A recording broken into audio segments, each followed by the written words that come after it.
Hello and welcome to a new episode of the Lowdown. Today I'm absolutely delighted to be joined by Mark McGettigan to discuss all things fantasy football. Mark, welcome to the show.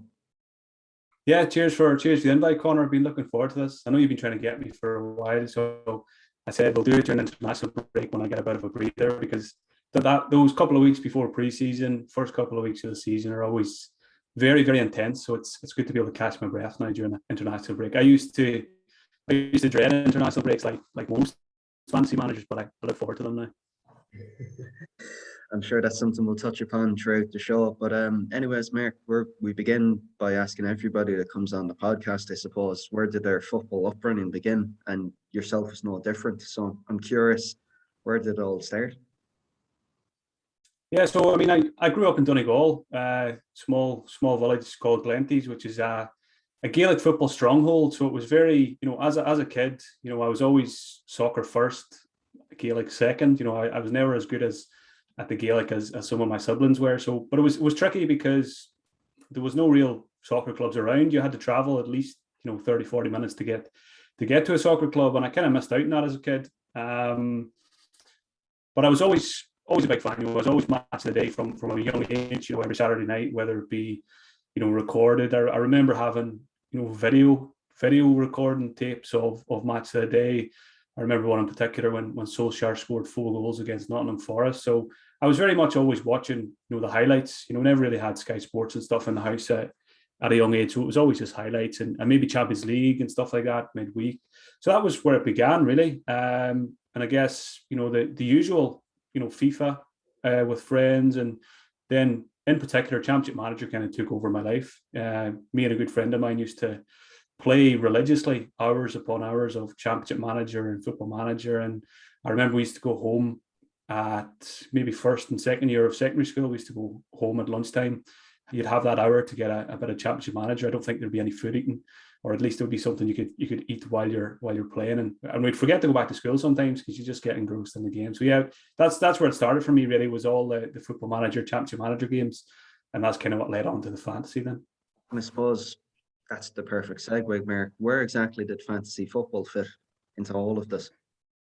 Yeah, so again, thinking back, again, I've been playing for a very, very long time. I'm trying to pinpoint maybe the first time fantasy ever kind of came into my life, and I think it was actually World Cup 2002 when Ireland were there, Korea and Japan, the famous Roy Keane saga. I remember my two uncles have a pub in Donegal, and I remember being in there before the tournament started, and there was these sheets of paper flying around, and it was some kind of a football game for the tournament, and it was basically a list of an A4 sheet of paper with a list of players and their prices, and you had to pick, I think it was 5 midfielders and 5 forwards for a budget, I don't know, 60 million or something for the World Cup in 2002, and someone said, "Do you want to play?" And that was it. So I think I was 11 at the time. So I was bitten by the fantasy bug at 11. So it's no wonder that I'm, full-time fantasy now. It was probably meant to be, but I probably didn't see that until now when I look back. So yeah, that's how it started. I remember having players like Rocky Santa Cruz, Michael Ballack for that tournament. I know Matt Holland was in my team when he scored. I think it was against Cameroon in that game. So yeah, that was the start of it. And then I think so that was 2002, and I think it was around 2002, 2003 that the fantasy game, the official game as it is now, kind of came online. And it was a friend of mine who actually, found it, the guy who I used to play Championship Manager with, and he sent me on a link. It probably wasn't a link in those days, it was probably word of mouth. He says, check out this website. And I remember we started from the very early days. We didn't know what we were doing. We were very young, but we've been playing it ever since. And 19 years later, fantasy football has become your career and so much more than your passion. It's a lifestyle really for many people, including yourself. But I suppose, obviously not back then, 2002, you could never have foreseen, work, having a career in fantasy football. But I suppose, were there any moments along the way where you began to realize, things are getting serious here? I can cultivate, more than a passion out of this. Yeah, it's probably 4 or 5 years ago now. I think my Twitter account, I only set it up in 2015. There was a lot of fantasy accounts on Twitter before I even arrived. I remember there's a lot of big fantasy accounts now on Twitter, but I even remember when I joined, there was accounts that did have, over 50,000 followers, which was pretty big at the time. And when I joined Twitter in 2015, it was off the back of my 2 best ever fantasy finishes. So it was 2 top 500s back to back. And I think I joined at the right time. And then people, I put a few articles together for certain websites in pre-season that year, and it just blew up. I had 2,000 or 3,000 followers within days before the season started. And then when I managed to have the 3rd top 500 finish, that's when things really started to click into place. That's where you get people want to write for you, wanting you to do guest podcasts and all that kind of stuff. So that was really where it took off. And at the time in life, I was kind of going around in circles. I didn't really know what I wanted to do. I did a degree in business and management in DIT in Dublin for 4 years. And then my wife and I went to Abu Dhabi to teach for 2 years. So I was teaching maths to 6 and 7-year-olds in Abu Dhabi. Then we moved to Scotland to do the postgrad in primary school teaching. So that's how we ended up here. So, I only did about 2 or 3 months of the teaching, and I decided it wasn't for me, and I quit. She continued. She's a fully qualified teacher now, and she loves it. But I just knew it wasn't for me, and that kind of put me at a crossroads. And I went down a few different paths in Scotland for a year or two. Different jobs, office jobs, retail management jobs, and I was never really happy in any of them, and I never really lasted very long in them for that reason. But at the same time, the fantasy stuff was starting to kind of grow a little bit more on social media, and I was doing a bit more work, a bit more freelance stuff. Started doing a bit of social media management for a few, fantasy Twitter accounts as well. And then it got to a point where I said, what, I might just go for this. I might take the plunge and see how it goes. People are obviously enjoying the podcast. There's lots of numbers out there. I could probably, get a few of them on board as subscribers in some way. And I was lucky because at the time, I didn't have a mortgage, didn't have kids. Living costs were really, really low. So. And my wife was very supportive as well. She's like, what, you're not happy in all these other jobs. Why don't you just go for it? And the worst case scenario, it doesn't work out, and you can always go back and do something else. You've got your degree there to fall back on. So that's kind of, it was scary to take the dive in, and it did take a while. That first year or two of full time, it was slow, but thankfully now it's got to a level where it's hopefully sustainable, and it's going really well. Testament to your own hard work, and I suppose the tremendous size of the football industry and growth of the industry over the past 20 years, that someone like yourself can go in and cultivate a niche and make a career in the football industry. I struggle to think of perhaps any other sports where that would have been possible. Obviously, we've seen with American football, we know fantasy football in the States is huge.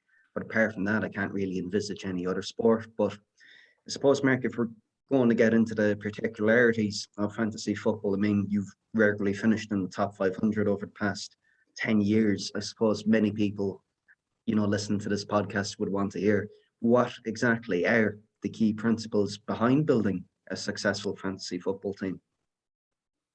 Yeah, I think the most important thing I always say to people who are new to the game is you've got to figure out what kind of manager you are. And that can take time. That can take a good year or two of playing the game to really, experiment with stuff. For example, early transfers versus late transfers and stuff like, different approaches to captaincy and stuff. So I think it always comes down to your personality as well. You've got to kind of have a play style that matches your personality. Otherwise, you're going to have a bit of a conflict. I'm a very laid back person. I don't take too many risks in life. I know I took a risk going into fantasy, but that was one of the few ones.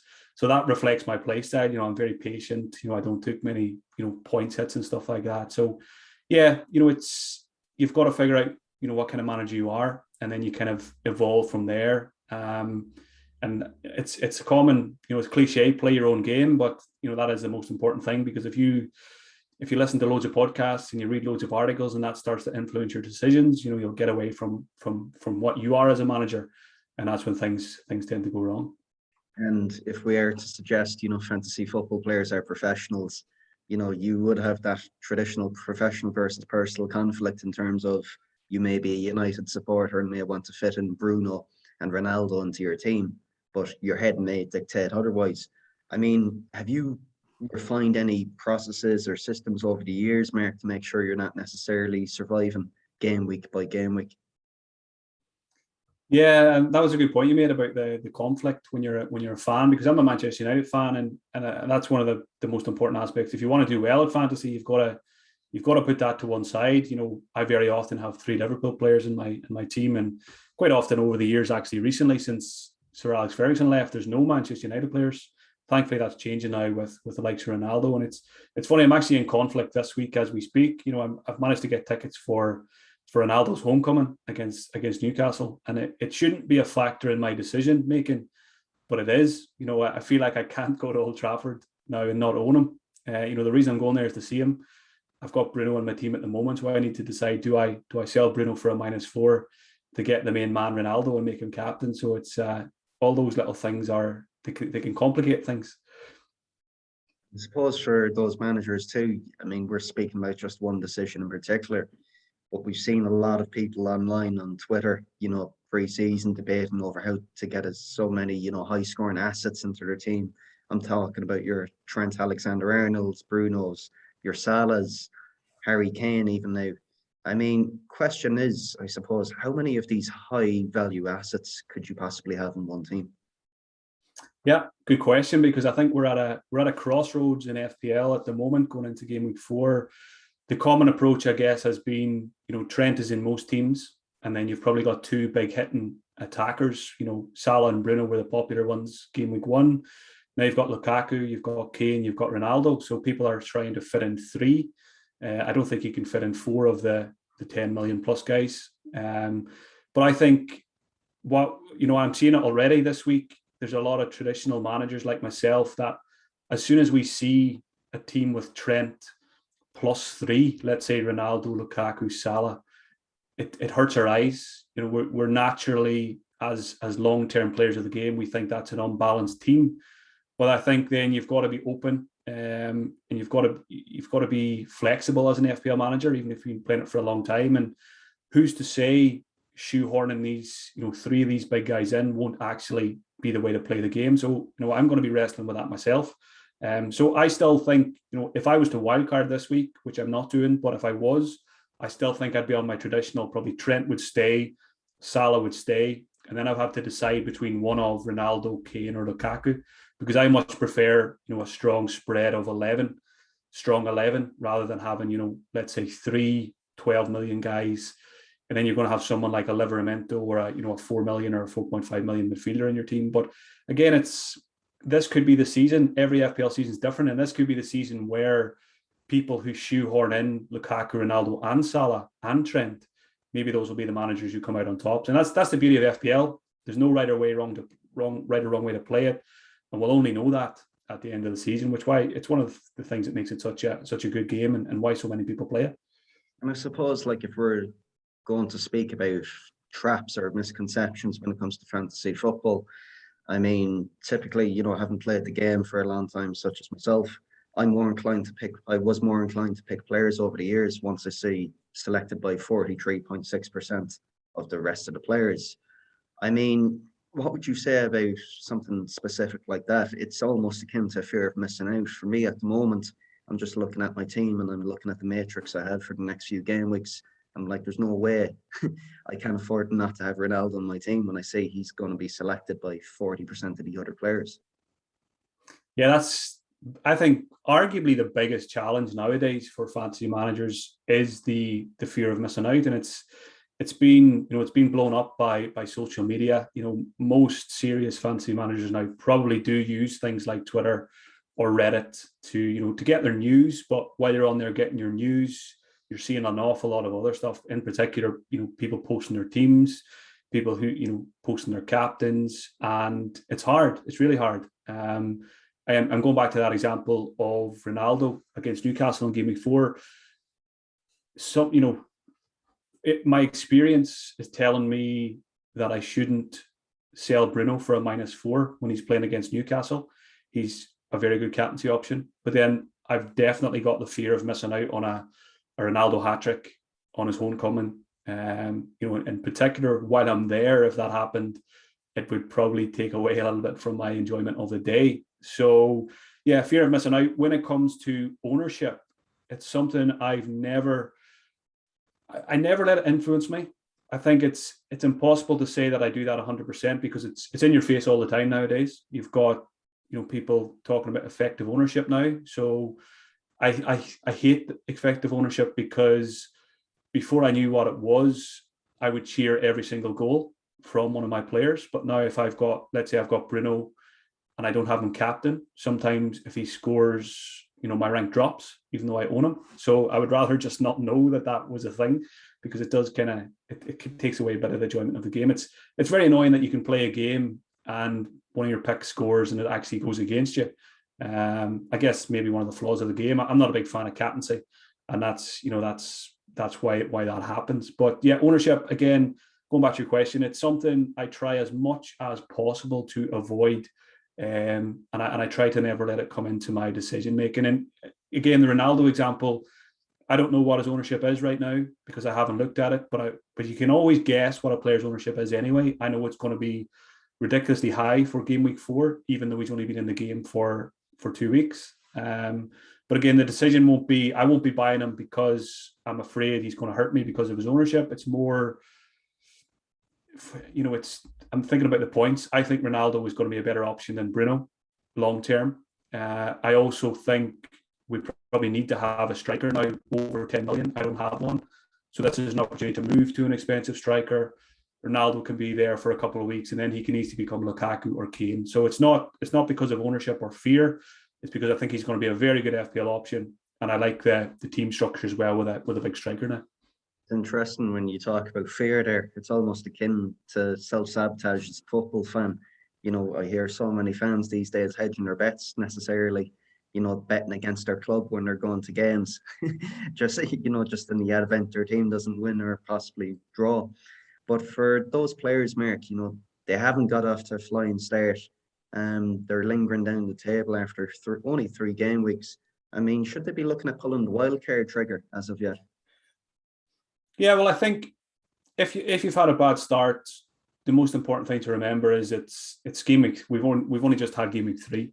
You've got 35, 36 game weeks still to go. It's very, very early days, and rank means very, very little at the moment. Also, your mini league position means very, very little because everyone's still very bunched together. Even if one of your rivals have got off to a good start, it's unlikely that they're going to be 100 points ahead of you. It might be 50 or 60, but that's over the course of a season. That's a point or two a game week that you need to get back, which is very achievable. So my advice to people who've had a bad start is always not to panic.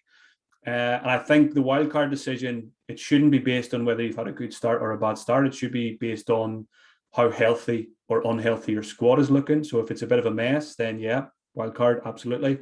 But if your squad's in good shape, maybe the players haven't got you the points so far, but if your squad looks good on paper, I do like waiting that little bit longer for the wildcard just for information, because we're starting to read a few things into the season, but it's still quite dangerous to do so because 3 weeks is a tiny, tiny proportion of the season. It's a very small sample size, and we know FPL, how quickly it can change in 1 week. So, if you give your wildcard another 2 or 3 weeks, you've got, double the amount of information, and you can probably make much more, better informed decisions. So again, it comes down to wildcard should come down to how your squad is, not what your rank is. Okay. And then we touched briefly upon earlier on someone such as Livramento at Southampton. More than ever this season, budget enablers are going to be huge to free up cash elsewhere.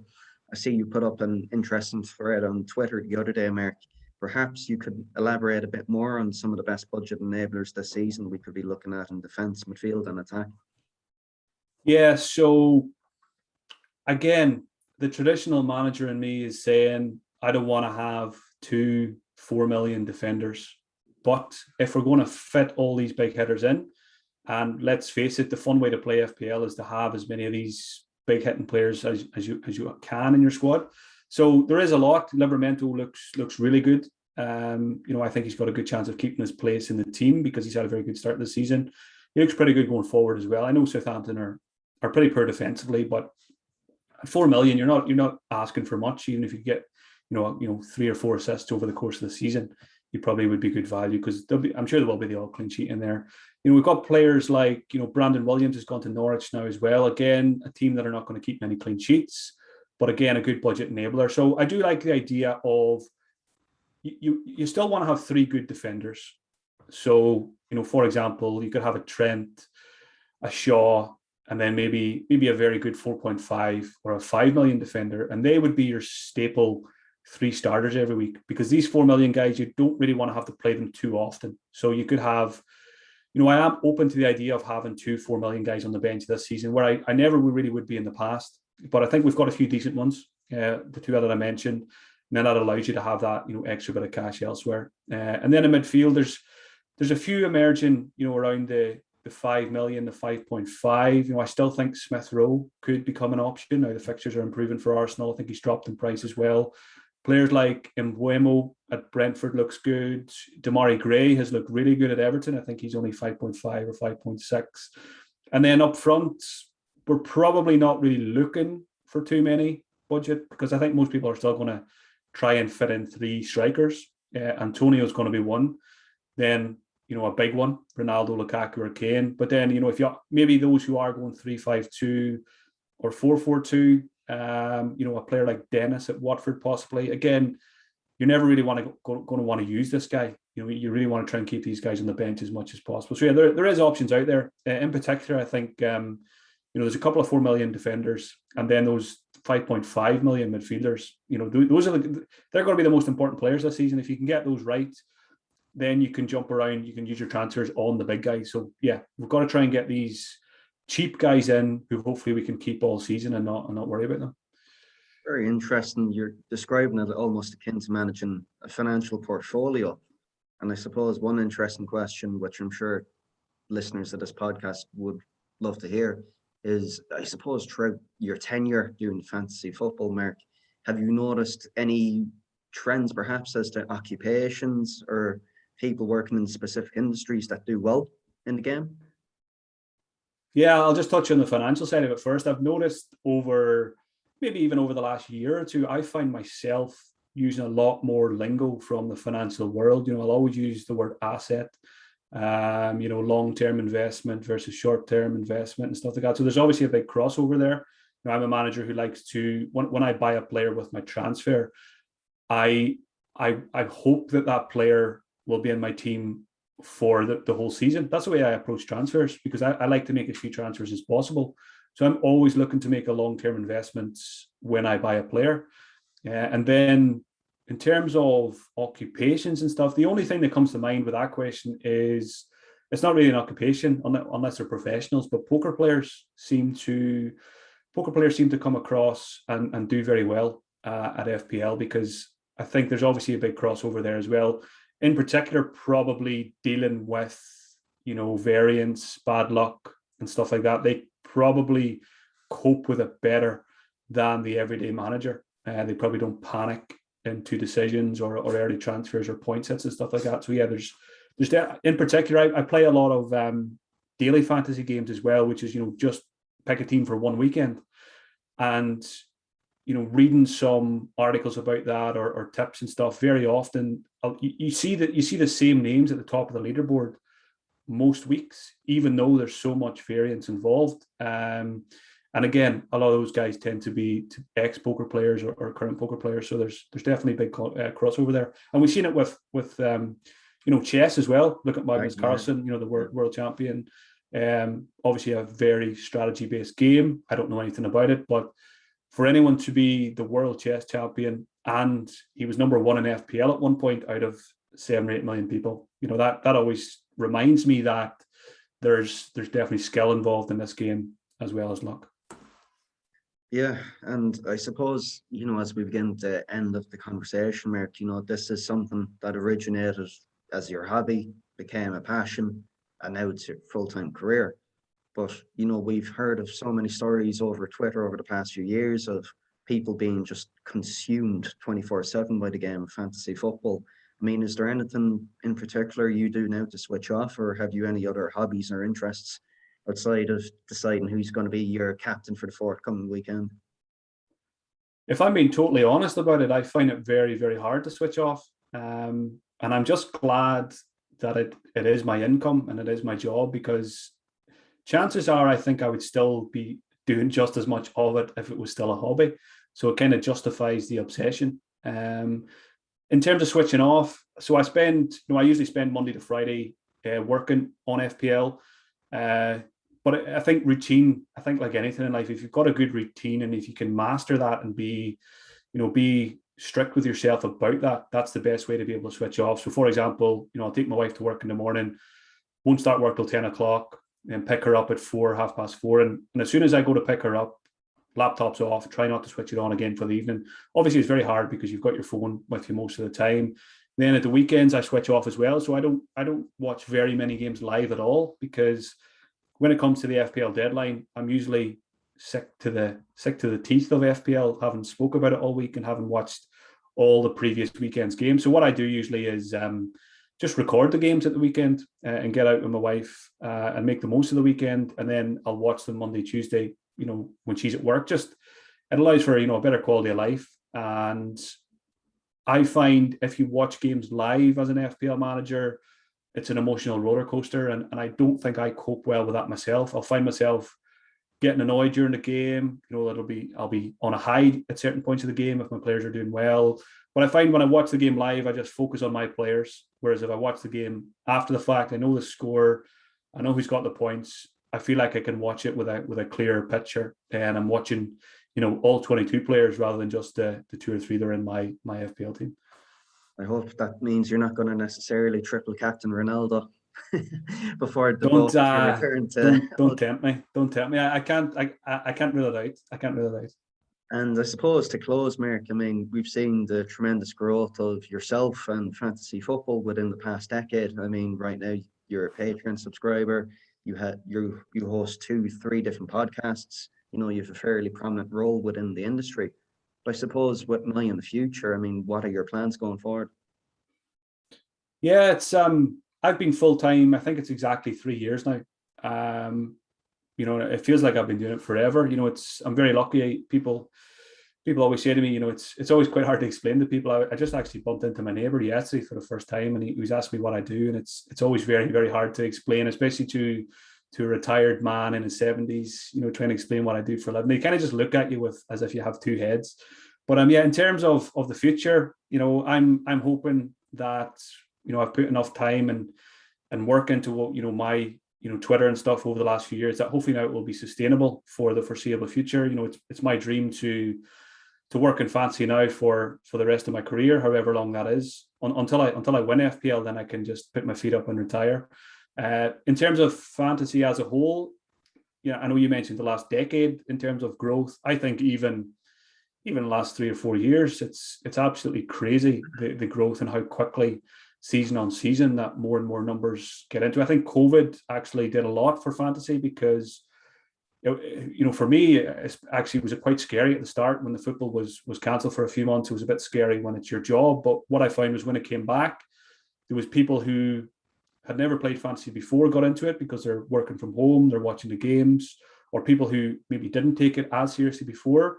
During COVID, that was their opportunity to jump in and take it more seriously because it was an escape from everything that was going on outside. So I think COVID actually was good for FPL as a whole. I think it's got more people engaged, and I still think it's early days for fantasy in the UK. You mentioned America, obviously. I always think they're probably about 10 years ahead of us in terms of fantasy sports. It's obviously absolutely huge over there. 2 and 3 hour TV shows, Red Zone or whatever it's called on the weekends. I know my brother's into it. He's watching that. So I would hope at some point in the future, I seen Gary Lineker tweeting the other day, he mentions fantasy football sometimes himself, but then he put a tweet out a couple of days ago or a couple of weeks ago, having a go at people for posting their fantasy football teams online. But what I foresee, hopefully, in 5 to 10 years' time is, there'll be a fantasy analyst on Match of the Day with Gary Lineker, or they'll be going to a fancy analyst for their views on the game, because I think that's the way it's going. So many people play it. It's a huge part of people's lives. And if it keeps growing the way it is, it's only a matter of time before it's on mainstream television. Of course, you can't rule out anything, especially with Match of the Day. We all remember the past few years, as soon as we saw that expected goals metric at the bottom of the screen. Exactly. Yeah, none of us expected to see that. So, I mean, if that's a possibility, surely there's an opportunity there for a fantasy segment of the show, or at least a fantasy perspective from one of the guests. I'm sure we all have reservations too when we heard Danny Murphy speaking about set piece coaches last week. So it's one to keep an eye out on for sure. But Mark, thanks very much for coming on. But for all those listening who wish to engage with your content or hear a bit more about your own musings on fantasy football, where's best to catch you? Yeah, I'm most active on Twitter at FPL General, and I do a weekly podcast called the Athletic FPL Podcast. So you find that in all the usual podcast platforms. Fantastic. Thanks for coming on, Mark. Cheers for having me, Connor.